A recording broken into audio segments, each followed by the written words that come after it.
시간 갖겠습니다. 사도행전 19장 1절부터 7절까지 하겠습니다. 교독합니다. 아볼로가 고린도에 있는 동안 바울은 윗지방을 거쳐서 에베소에 도착했습니다. 거기서 그는 몇몇 제자들을 만났습니다. 바울이 그들에게 여러분을 믿을 때 성령을 받았습니까? 라고 물었습니다.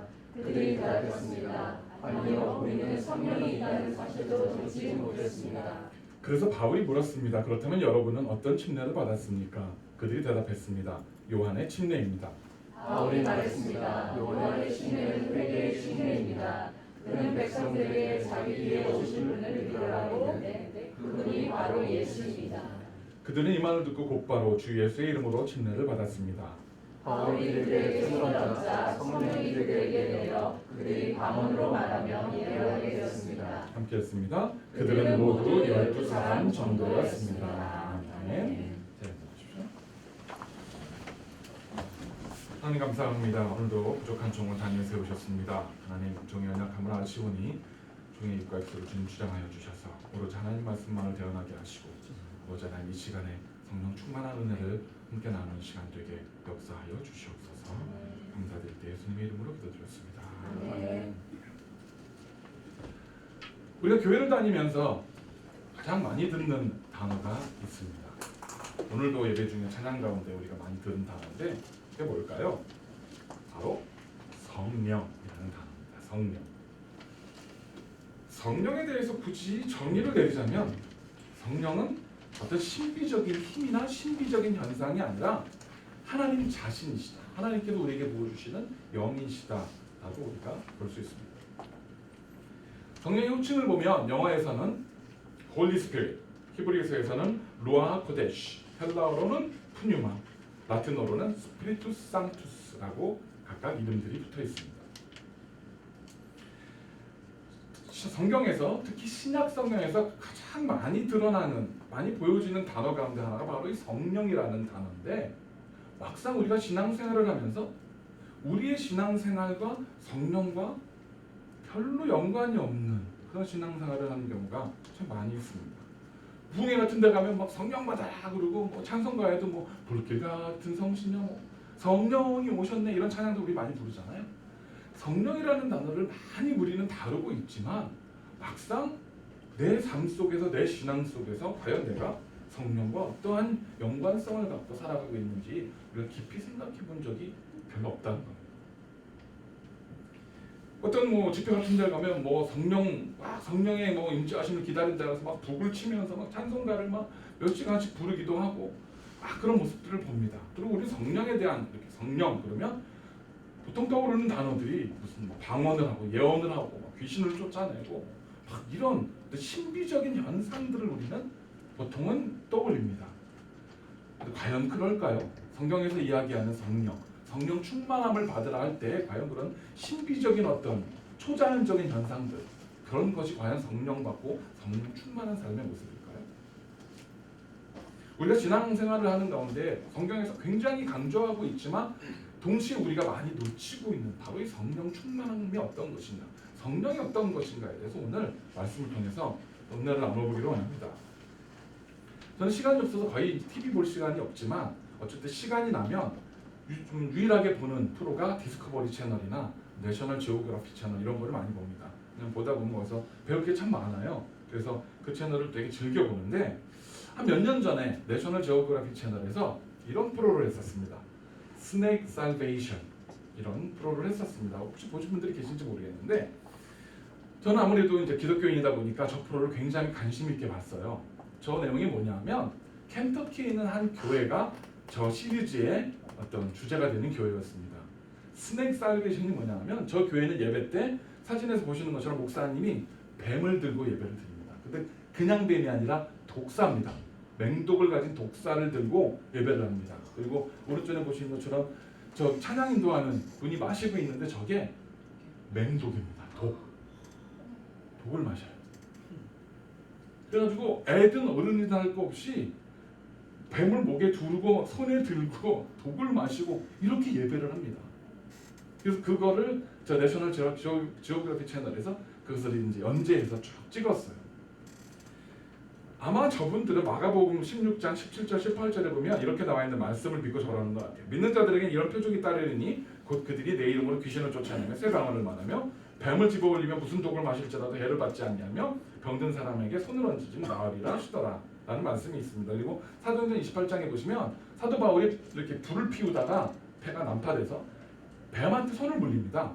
그런데 불에다가 이렇게 그 독뱀을 털어버리고 아무런 해를 받지 않았다라는 기록이 나옵니다. 그러니까 저 사람들은 그걸 문자 그대로 독뱀에 물려도 독을 마셔도 괜찮을 것이다 라는 생각을 하고 그렇게 예배를 하고 있는 것입니다.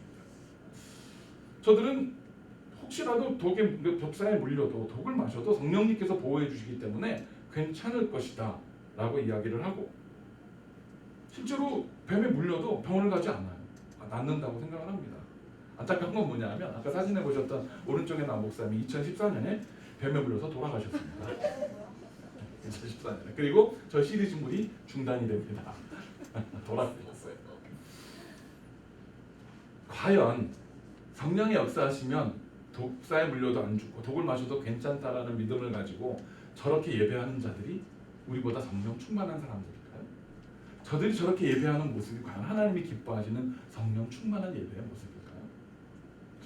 뭐 그렇지 않을 겁니다. 그런데 재밌는 건 뭐냐면요, 저 프로를 보다 보니까 꽤 많은 사람들이 모여요. 우리 같은 말도 안 된다 생각을 하는데 꽤 많은 사람들이 모여서 예배를 같이 드립니다. 그래서 제가 좀 우스갯소리지만 이런 생각, 나도 한번 뱀을 좀 들고 예배를 드려볼까. 뱀을 목에다 이렇게 감고 그러면 이 동네에서 아주 화제가 되고 많은 사람들이 예배를 드리러 올 텐데 나도 한번 뱀을 한번 들고 예배를 드려볼까. 네, 우스갯소리입니다만 저는 뱀을 극도로 싫어해서 포기를 했습니다. 과연 우리가 진정으로 성령 충만하게 드리는 예배의 모습이 어떤 것일까? 어떤 것이 하나님 기쁘게 받으시는 예배의 모습일까? 이런 부분을 우리가 고민을 하다 보니까 때때로 저런 현상이 나타납니다. 때로는 극단적인 상황으로 올라갑니다. 때로는 우리가 정말 조급한 마음 때문에 교회를 빨리 성장시켜야 된다는 조급한 마음들 때문에 말씀에 어긋나는 그러한 일들을 행하는 것들이 우리 주변에서 많이 보여지고 있다는 겁니다. 하나님의 역사하심이 아니라 사회적인 이슈, 뭔가 초자연적인 현상들을 만들어서 사람들을 끌어모으려고 하는 일들이 교회 안에 나타난다는 겁니다. 그렇다면 우리가 하나님께서 원하시는 진정한 부흥과 영적인 회복을 경험하는 방법은 뭘까요? 오늘 사도 바울이 보면 사도 바울이 예수님의 제자들을 만나면서 대화를 나누는 장면이 오늘 본문의 말씀입니다.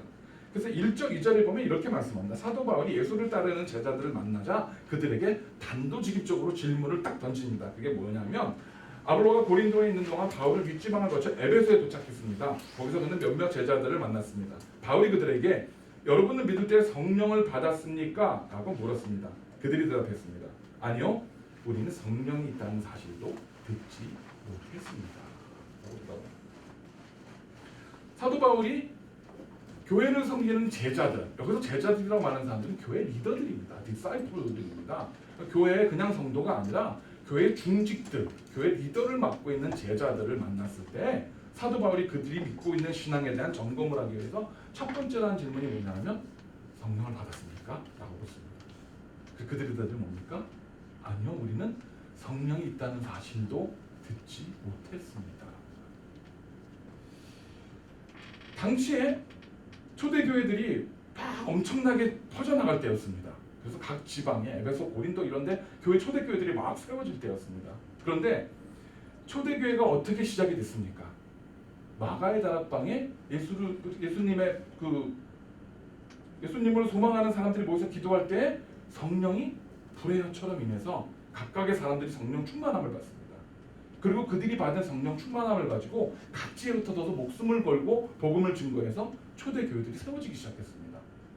그러면 초대교회들은 분명히 성령을 체험한 마가의 다락방에서 성령을 체험한 사람들이 나가서 복음을 증거하면서 세워진 교회인데 불과 얼마 지나지 않아서 그 교회에 모인 사람들은 성령이 있다는 사실조차 듣지 못하는 현상이 벌어지고 있다는 겁니다. 우리가 신앙생활을 하다 보면 바로 이런 일을 겪게 됩니다. 하나님을 예배한다고 하는데 영이신 하나님을 경배한다고 하는데 우리는 정작 하나님이 기뻐하시는 영과 진리로, 제가 금요일 나눴던 말씀입니다. 금요일 우리 찬양 예배 때 영과 진리로 예배하는 것이 아니라 그냥 내가 만들어 놓은 형식, 어떤 예배의 형식 틀에 따라서 우리가 만들어 놓은 교회의 바일러, 그 다음에 우리 교단이 따르는 어떤 교단 안의 법, 이런 것들에 따라서 예배를 드리기 시작합니다. 그리고 그렇게 예배를 드리는 것이 옳다고 믿어요. 어느 순간인가 하나님과 아무 관계없는 예배를 드리고 있는데 그들은 열심히 예배 드리고 있으니까 천국 갈 거라 믿고 있습니다. 이게 사실은 현대 신앙생활하는 우리의 모습입니다. 하나님과 아무 상관없는 예배를 드리고 있다는 거예요. 그냥 우리가 만들어 놓은 형식에 따라서. 성령의 임재하심이 없는 하나님께 영으로 드리는 예배가 아닌 예배는 사실은요 아무런 의미가 없다는 얘기예요. 고린도나 에베소나 초대교회에 막 생겨졌던 교회들 가운데 그때 당시에는요 우리가 읽는 성경이 없었습니다. 그리고 복음의 기초와 신학의 체계가 세워지지 않을 때였습니다. 그러니까 그야말로 중구난방이었어요. 그냥 막 자기들끼리 모여서 우리 교회 하나 세우자. 세우고 내가 생각할 때 이렇게 예배드리는 게 옳은 것 같다. 그리고 그렇게 예배들을 드린 겁니다. 그러다 보니까 이단들이 막 생겨나기 시작하고 잘못된 신학의 그러한 프랙티스들이죠. 그런 신학의 모습들이 나타나기 시작합니다. 그래서 신약 성경에 보면 그 서신서들이 있습니다. 사도 바울이 각 교회들에 보면 그 서신서들에 보면 그러한 교회 안에 있는 잘못된 관습들, 잘못된 예배의 모습들에 대해서 지적하고 그걸 고치는 서신서들이 무수하게 그런 장면들이 서신서 가운데 나옵니다. 사실은 그것들이 이제 모여져서 신약 성경에 굉장히 중요한 부분을 차지하게 됩니다. 자, 사도 바울이 제자들을 만나서 성령을 받았습니까? 라고 묻자 그들은 성령을 들은 바도 없습니다. 그러자 다른 질문을 합니다. 두 번째 질문이 뭐였냐면 그래서 바울이 물었습니다. 그렇다면 여러분은 어떤 침례를 받았습니까? 그들이 대답했습니다. 요한의 침례입니다. 라고 대답합니다. 자, 성령의 임재하심이 없는 하나님을 영으로 바로 예배하지 않는 상태에 있다면 그러면 그들이 어떠한 형태의 예배를 드리고 있는가를 점검한 겁니다. 그래서 영적인 어떤 충만함이 없다면 오케이. 그러면 어떠한 형태로 예배를 드리고 있는가? 당신들이 믿고 있는 것은 뭐냐라고 다시 질문을 합니다. 그러자 대답이 뭐였습니까? 우리가 받은 침례는 요한의 침례입니다.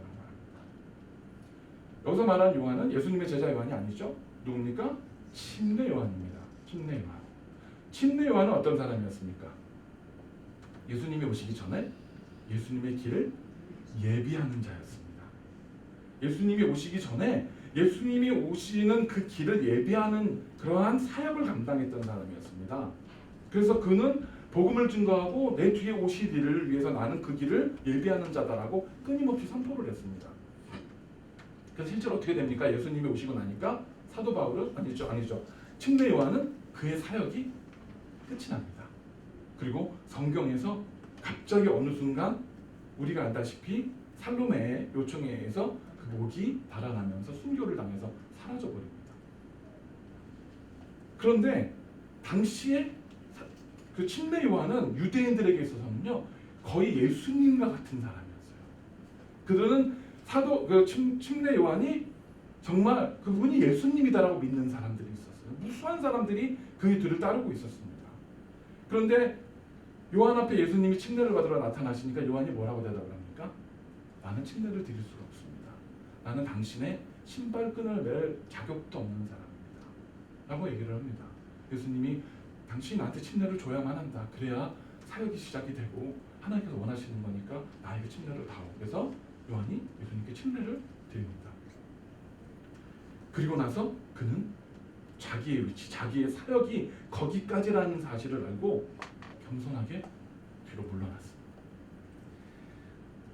문제는 뭐냐면 초대교회 사람들이 그 길을 준비한 예수님이 아니라 앞에 길을 준비하던 침례 요한을 계속해서 믿고 있었다는 거예요. 그가 가르친 가르침만을 계속해서 따르고 있었다는 겁니다. 그래서 요한의 침례를 받았다는 겁니다. 자, 요한의 침례는 뭐라고 말합니까? 2% 부족한 침례였다는 겁니다. 그래서 오늘 본문 4, 5, 6절에 이렇게 나옵니다. 바울이 말했습니다. 요한의 침례는 회개의 침례입니다. 그는 백성에게 자기 뒤에 오실 분을 믿으라고 했는데 그분이 바로 예수입니다. 그들은 이 말을 듣고 곧바로 주 예수의 이름으로 침례를 받았습니다. 바울이 그들에게 손을 얹자 성령이 그들에게 내려 그들이 방언으로 말하며 예언하게 됐습니다. 그들은 모두 12사람 정도였습니다. 라고 기록이 나옵니다. 자, 이제 사도 바울이 제자들에게 말합니다. 오케이, 침례 요한의 침례를 받은 건 좋다. 그런데 그 침례는 회개까지만 가는 침례일 뿐이다. 구원에 이르게 하는 침례가 아니다. 말합니다. 우리가 침례라고 하는, 그래서 침례라고 기록이 되는데, 침례라고 하는 말은 원어에 뵙티조라고 되어 있습니다. 뵙티조의 의미는 잠기다라는 뜻입니다. 물에 잠기다. 그래서 그 남침례교단이나 여기서는 침례를 줄 때 꼭 물속에 푹 담갔다가 꺼냅니다. 그리고 우리가 말하는 세례, 세례의 말의 뜻은 뿌리다라는 뜻입니다.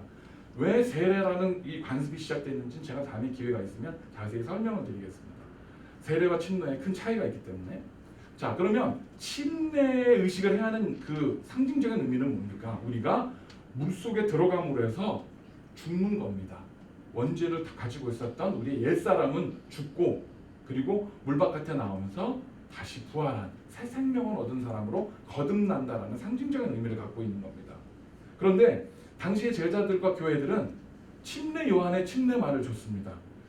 물에 들어갔는데 못 나와요. 들어간 상태에서 끝난 겁니다. 왜냐하면 구원은 오로지 누구로부터 옵니까? 예수 그리스도로부터 오기 때문에. 예수 그리스도의 이름으로 침례를 받지 않으면 회개는 했지만 구원에 이르지는 못하는 2% 부족한 신앙생활을 하게 된다는 겁니다. 그래서 지금 사도 바울이 말합니다. 받은 건 좋은데, 침례 요한의 그 침례를 받은 건 좋은데 거기는 그것까지는 회개에 이르는, 회개하는 침례이다. 그렇기 때문에 진정한 구원에 이르기 위해서는 예수 그리스도의 이름으로 다시 침례를 받아야 한다고 말을 합니다. 그런데 이 장면에서 저는 말씀을 준비하면서 큰 은혜를 받았어요. 뭐였냐면 그 얘기를 들은 제자들이 즉시로 침례를 받습니다. 이미 침례를 받은 사람들이에요. 그리고 그들은 교회의 리더로서 열심히 신앙생활을 하고 교회를 세워가던 사람들이었는데, 당신이 지금까지 해왔던 신앙의 관습과 신앙의 형태와 그 모양이 틀렸다라고 말을 하니까 인정을 하는 겁니다. 바로. 그리고 다시 침례를 받았습니다. 그리고 성령 충만함이 임했다는 겁니다. 이 자세가 우리 신앙생활을 하는 사람들에게, 교회 리더들에게 굉장히 중요한 자세입니다. 저를 포함한 우리 사역자들에게도 굉장히 중요한 자세예요. 왜냐하면 우리는 어떤 순간에 내가 만들어 놓은 신앙, 내가 믿는 신앙, 내가 만들어 놓은 틀 속에서 신앙생활을 합니다. 그렇게 신앙생활을 하다 보면 어느 순간인가 하나님과 점점 멀어진 그냥 사람의 신앙생활을 하고 있어요. 종교생활을 하고 있게 된다는 겁니다. 그런데 누군가 어느 순간에 어느 시점에서 하나님이시든 누구 목사님이든 누구든지 여러분에게 도전을 딱 합니다. 지금 당신이 해오던 예배의 방식과 당신이 지켜오는 신앙의 관습은 틀렸습니다. 잘못하고 있습니다 라고 말할 때 대부분의 경우는 인정하기가 힘들어요. 왜냐하면 그걸 인정하게 되면 수십 년 동안 자기가 드려왔던 예배, 자기가 믿어왔던 신앙을 부정하는 꼴이 되잖아요. 목회자들도 마찬가지입니다. 막 가르치다 보면 어느 순간이 되면 목회자가 하고 싶은, 자기가 하고 싶은 얘기를 하기 시작해요.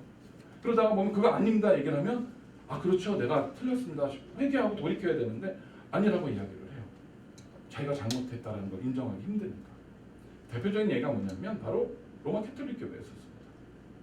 그들은 하나님과 상관없는 자기들만의 미사를 만들어서 예배를 드렸어요. 우리 교회를 다니다가 캐톨릭으로 옮겨간 분들이 가장 많이 하는 얘기가 뭔지 아세요? 성당의 미사를 가봤더니 거룩하더라. 굉장히 그 형식 자체가 굉장히 거룩하고, 우리 개신교는 왔더니 막 박수도 치고 뭐 뛰고 막 찬양을 하고 손을 들고 이러는데, 미사를 갔더니 정말 엄숙하고 거룩하고 머리에 뭐 수건도 얹고 막 이런 것도 하고 향도 막 이렇게 하고 성가대들과 쫙 서갖고 저 발코니에서 찬양, 굉장히 거룩하고 거기엔 하나님이 있는 것 같아 보인다 라는 이야기를 합니다. 형식으로 가고 있는 형식, 하나님이 빠진 사람들이 만든 형식의 예배를 드리기 시작하는데 그게 잘못됐다는 것을 인식하지 못합니다. 마틴 루터가 종교개혁을 일으켰을 때 돌이키지 못했어요. 그래서 루터를 죽이려고 했습니다. 잡아 죽이려고. 그리고 당시 종교개혁에 막 찬성했던 성도들을 사실은 로마 캐톨릭 교회가 굉장히 핍박을 했어요. 왜? 자기네들이 수백 년 동안 가르쳐왔던 그것이 틀렸다라는 걸 인정할 수가 없으니까. 우리의 신앙 가운데 이런 모습들이 있다는 겁니다. 내가 지금까지 믿어왔던 것이 그거 틀렸어 할 때 아 그렇군요 회개하고 돌이켜야 되는데 그게 참 쉽지가 않아요. 근데 바로 이때 이 초대교회 리더들은 인정했습니다. 그리고 다시 침례를 받습니다. 그러자 그들에게 하나님께서 성령을 부어주십니다. 저는 우리 교회 영적인 부흥을 위해서 기도합니다. 하나님 우리 교회를 하나님께서 사용하시는 교회가 되게 해주십시오. 우리 모든 성도님들이 마지막 때 하나님께서 쓰실 만한 성도님들이 되게 해주십시오. 저는 중보하면서 기도합니다.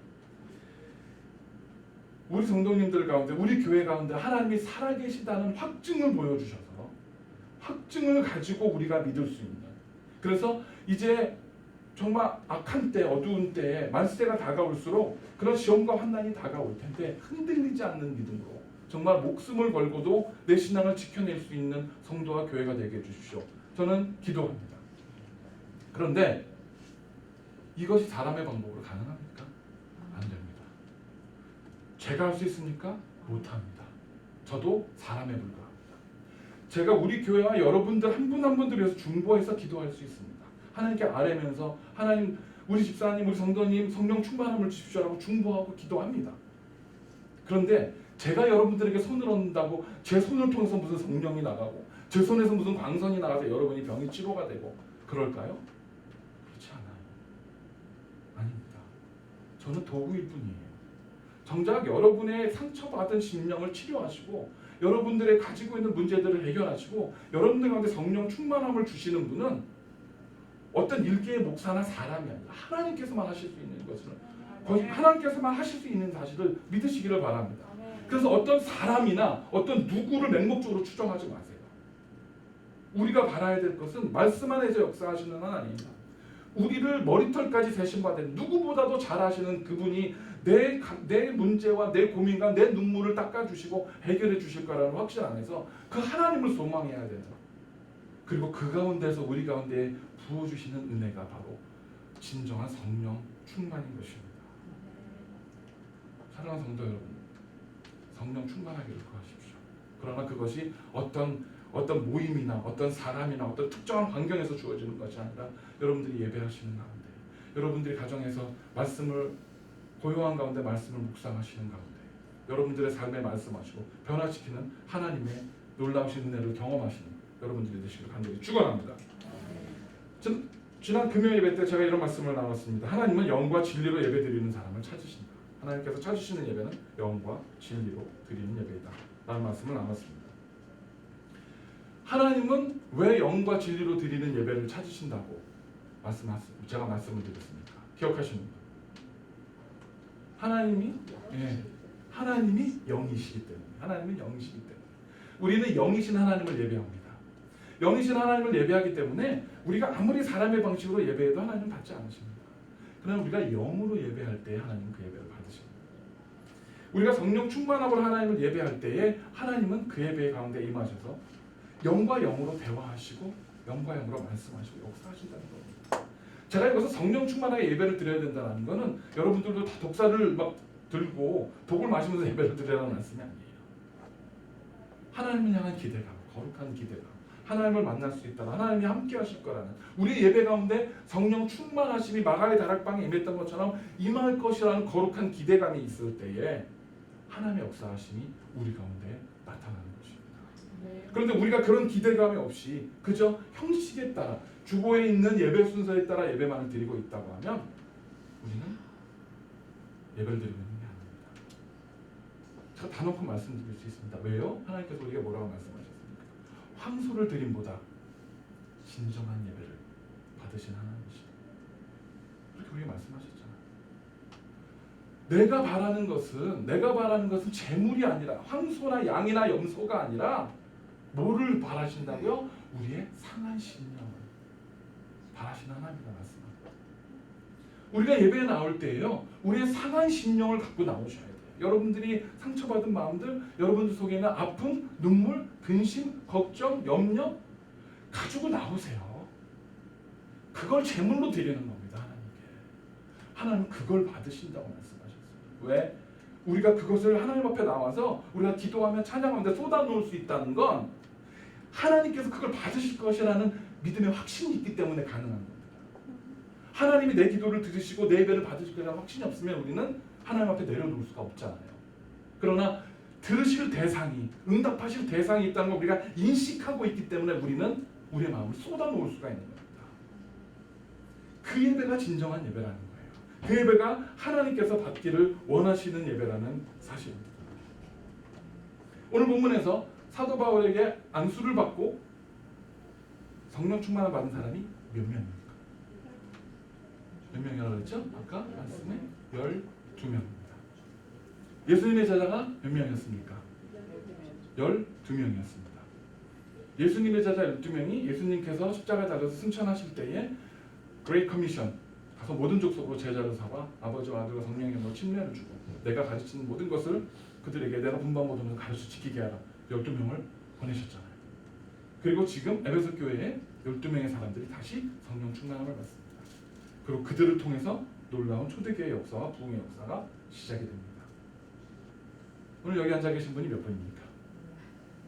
12명은 넘습니다. 이쪽에 앉아 계신 분만 해도 12명이 넘습니다. 12명을 통해서 복음을 선포하시고 그 강대했던 로마 제국을 뒤집어 버리신 하나님입니다. 그렇죠? 그러면 지금 2부 예배에 앉아 있는 저와 여러분의 이 숫자만 가지고 우리만 가지고도 하나님께서 얼마나 엄청난 일을 하시겠습니까? 12명이 넘잖아요. 우리는 신앙생활을 하다 보면 내가 가지지 않은 것, 나에게 부족한 것을 자꾸 바라봅니다. 하나님, 나는 지금 돈이 없습니다. 나는 건강이 없습니다. 나는 가정이 화목하지 않습니다. 내가 없는 걸 자꾸 갖고 나와요. 내가 없는 걸 갖고 나와서 하나님께 이거 더 채워달라고 자꾸 우린 기도합니다. 그렇지 않나요? 우리 기도의 대부분이 내가 부족한 것, 나한테 모자란 것, 내가 가지고 있는 뭔가 부정적인 부분들, 네거티브한 것들을 계속 갖고 나와요. 이거 해결해달라고. 그런데 성령 충만한 사람이 하는 건 뭔지 아세요? 내가 가지고 있는 걸 보는 겁니다. 하나님이 나한테 주신 걸 바라보는 겁니다.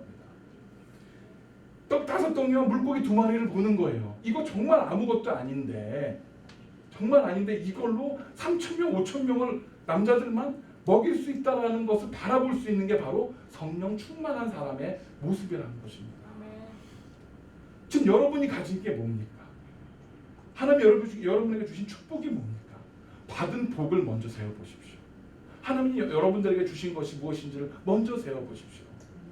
그것을 바라보고 그것을 하나님께 가지고 나와서 드릴 때에 하나님께서는요, 그것을 통해서 역사하시면서 내가 가지지 못한 것, 내가 가지고 있는 문제들, 해결되지 않은 것들은 그저 자연스럽게 해결되고 하나님께서 덮어버리시는 은혜가 임하는 것입니다.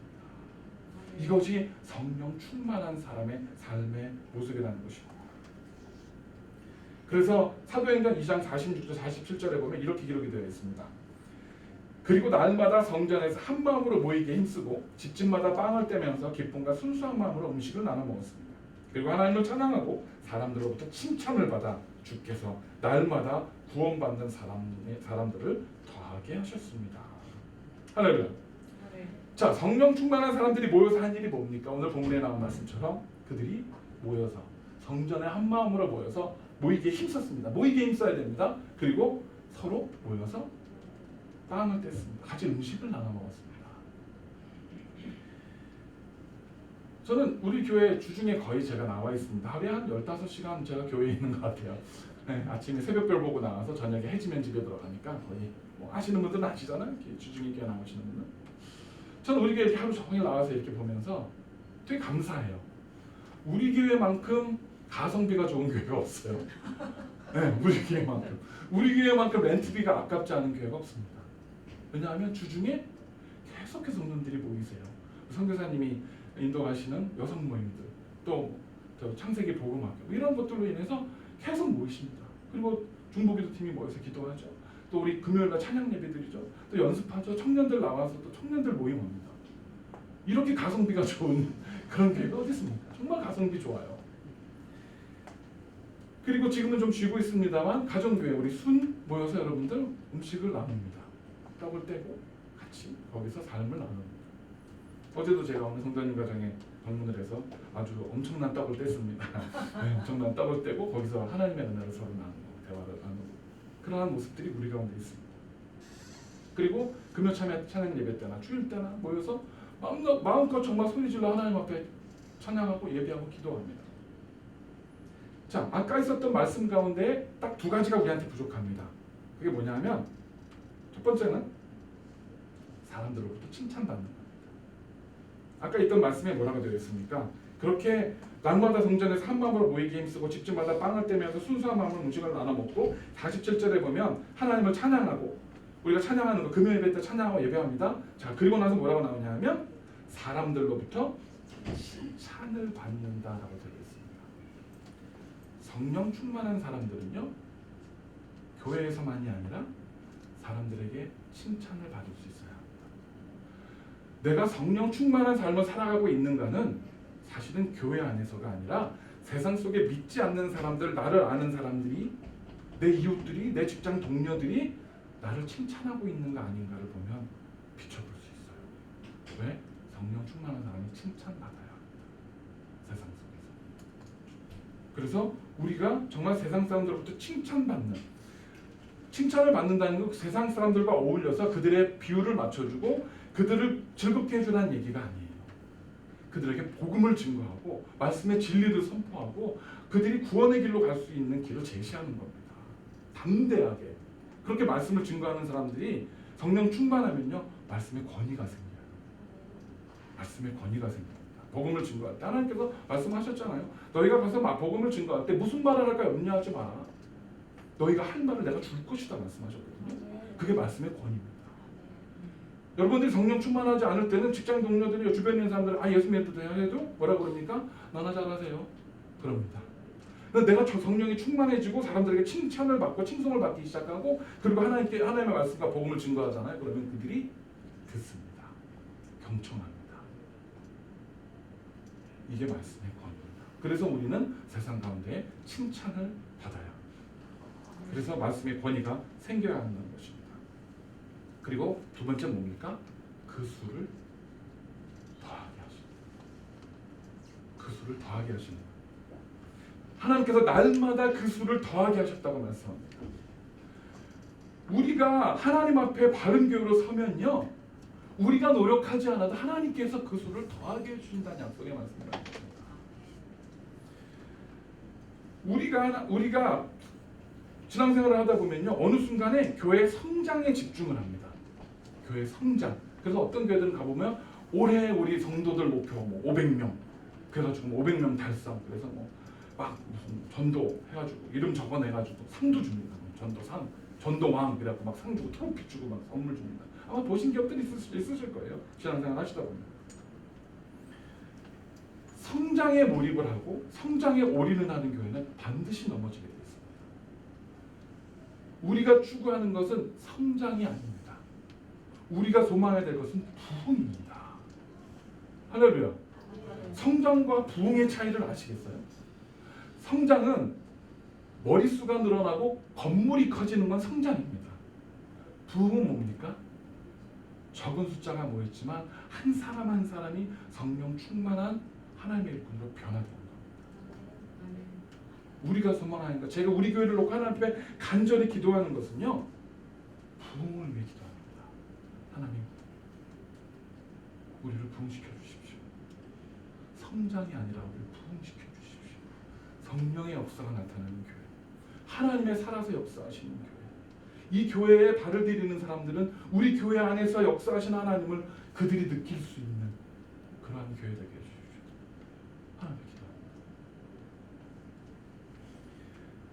우리가 그렇게 성령 충만해지면 우리의 인격이 변합니다. 우리가 이렇게 성령이 충만해지면 우리가 즐기던 세상의 쾌락들이 싫어집니다. 내가 세상에 즐기던 많은 쾌락들이 성령 충만해지면 어느 날 갑자기 내가 그렇게 잘 마시던 술, 담배, 오락들 싫어집니다. 우리가 성령이 임하면 우리가 미워하고 불편했던 관계들이 회복이 됩니다. 우리가 성령이 충만하면 무너졌던 가정들이 회복이 되고 깨어졌던 관계들이 다시 이어집니다. 우리가 성령이 임하시면 우리가 안 된다고 생각했던 비관적인 마음들, 난 안 돼, 나는 건강이 약해서, 난 돈이 없어서, 난 시간이 없어서, 나는 안 되라고 했던 마음들이 할 수 있거든이 무슨 말이냐? 믿는 자에게는 능치 못할 일이 없다라는 믿음의 확신으로 변화가 일어납니다.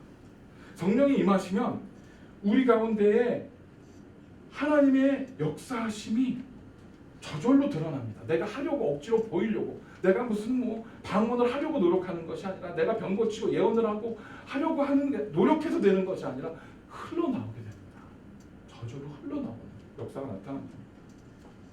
성령이 임하시면 성장하는 교회가 아니라 부흥하는 교회가 됩니다.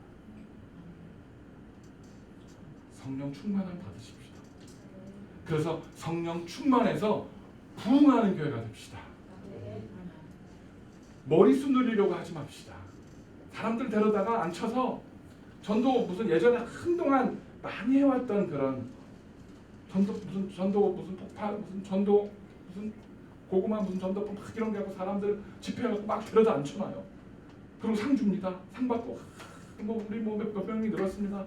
그 다음 주 됐는데 거의 절반 이상 안 나와요. 사람들 데려다 앉혀만 놨습니다. 전도는요, 내가 하는 게 아니에요. 우리가 전도에 대해서 제가 나중에 그것도 한번 깊이 여러분과 나눌 시간을 갖겠지만 간단히 이야기하고 지나갑니다. 전도는요, 우리가 전도에 대해서 잘못 이해하고 있는 게, 내가 전도 대상자를 정하잖아요. 그러면 그 사람이 교회에 나와서 등록하고 교인이 되면 내가 전도에 성공했다고 생각을 합니다. wrong입니다. 큰일 납니다. 우리가 그렇게 전도하면. 그렇게 전도하면 낙심이 돼요. 그렇게 애썼는데 그분이 교회 안 나오고, 그렇게 했었는데 우리 교회 안 나오고 딴 교회 가면 낙심이 돼요. 진정한 전도는 뭔지 아세요? 복음을 증거하는 겁니다. 씨앗을 던지는 거예요. 무수하게 많은 우리 주변에 있는 자들에게 복음을 전해주는 겁니다. 예수 그리스도의 말씀을 전해주는 거예요. 거기까지가 전도입니다. 씨는 우리가 뿌리지만 물을 주고 자라게 하고 열매 맺게 하시는 분은 누구시다 그랬어요? 하나님이십니다. 우린 절대 전도할 수가 없어요. 우리는요, 한 사람도 변화시킬 수 없습니다. 나 자신도 못 변하는데 누굴 변화시킵니까? 우리가 할 수 있는 건 복음을 증거하는 것까지예요. 복음을 들은 자들이 그 복음을 받아들이고 변화되고 그들이 하나님의 백성이 되느냐 안 되느냐는 그때부터는 그 사람과 하나님과의 관계 속에서 일어나는 일입니다. 전도에 대해서 분명한 인식을 가지시기 바랍니다. 그래서 우리는 때를 얻든지 못 얻든지 전도해야 됩니다. 그들이 듣든 안 듣든지 복음을 증거해야 됩니다. 그게 전도예요. 그렇게 복음의 씨앗을 뿌리다 보면 하나님께서 택한 사람들이 불러서 모아주십니다. 그때 나타나는 것이 부흥과 진정한 성장입니다. 머리숱 늘리는 교회, 예배당 덩치 키우는 교회 되지 말고 부흥하는 교회가 됩시다. 그런 성도들이 되시는, 그러한 것을 소망하는 저와 여러분이 되시기를 간절히 축원드립니다. 말씀을 정리하겠습니다. 영어에 관사라는 것이 있습니다. 명사 앞에 붙는 관사. 그 중에 대표적인 게 a, 그 다음에 on, 그 다음에 the가 있습니다. 그렇죠? a church가 있고요, the church가 있습니다. a church와 the church의 차이를 아세요? a church는 수많은 교회 중에 한 교회가 a church입니다. a book은 라이브러리에 있는 수많은 책 중에 그냥 한 책은 a book입니다. 그러면 the church는 뭡니까? 그 교회입니다. 바로 그 교회. 우리가 이야기할 때 the book, 그러면 라이브러리 안에 있는 수만 권의 책 중에 특정한 한 책을 이야기합니다. 워싱턴 지역에, 이 메트로 워싱턴 지역의 메릴랜드와 DC를 다 포함해서 거의 400여 교회가 있습니다. 저는 우리 교회가 400여 교회 중에 하나인 a church가 아니라 하나님께서 찾으시는 the church가 되기를 소망합니다. 마지막 때에 주님께서 구름 타고 이 땅에 다시 오실 때에 내가 믿음이 있는 자를 보겠느냐, 계시록에 나오는 말씀, 성경에 나오는 말씀, 내가 마지막 때에 믿음이 있는 자를 보겠느냐 하실 때에, 워싱턴 온누리 교회 그 성도들, 그 믿음이 있는 자들, 마지막 때에 내가 그들을 통해서 한 영혼이라도 구원할, 저 밭이 희게 다 이제 추수할 때가 됐는데 누가 나를 위하여 갈고 할 때, 하나님 우리가 여기 있습니다. 워싱턴 온누리 교회 우리가 여기 있습니다. 하나님 우리를 보내주옵소서. 그렇게 쓰임받는 The Church가 되는 우리가 되기를 소망합니다. 제 취임 예배에 어떤 제가 잘 아는 어떤 집사님께서 취임 예배로 다녀가신 후에 저한테 문자를 보내오셨습니다. 문자 내용이 뭐였냐면, 아 목사님 키도 크고 덩치도 크시고 저 크잖아요. 184입니다. 키가 덩치가 큰데 아 목사님 와서 여기 체인 예배 때 참 교회도 너무 아름답고 보기 좋았는데 예배당에 목사님 서 계시니까 너무 작아요. 여기 저희가 작다고 그러면서 목사님 제가 더 워싱턴 온누리 교회가 더 빨리 아름다운 더 큰 예배당으로 가서 옮기실 수 있도록 기도해도 되겠습니까? 그렇게 저한테 텍스트가 왔어요. 기도하겠습니다. 그래서 제가 답을 보내드렸어요. 자 뭐라고 답을 보낼게요. 집사님 큰 교회가 아니라 큰 사역을 감당하는 교회가 되게 기도해 주세요. 덩치가 큰 교회가 아니라 하나님이 주시는 큰 사역을 감당하는 교회 그런 교회가 돼야 됩니다. 그거 소망하고 가십시다. 하나님께서 맡기시는 커다란 사역들 정말 선교하고 잃어버린 영혼들을 찾아가고 우리의 삶 속에서 우리의 가정 속에서 변화와 회복이 나타나는 예수님의 증거가 드러나는 그런 사역을 감당하는 교회 큰 사역을 감당하는 교회가 됩시다. 그런 교회 같이 우리 만드십시다.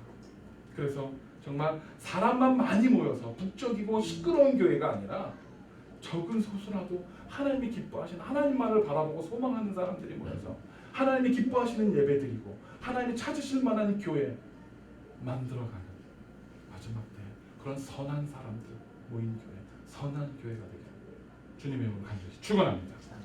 함께 기도하겠습니다.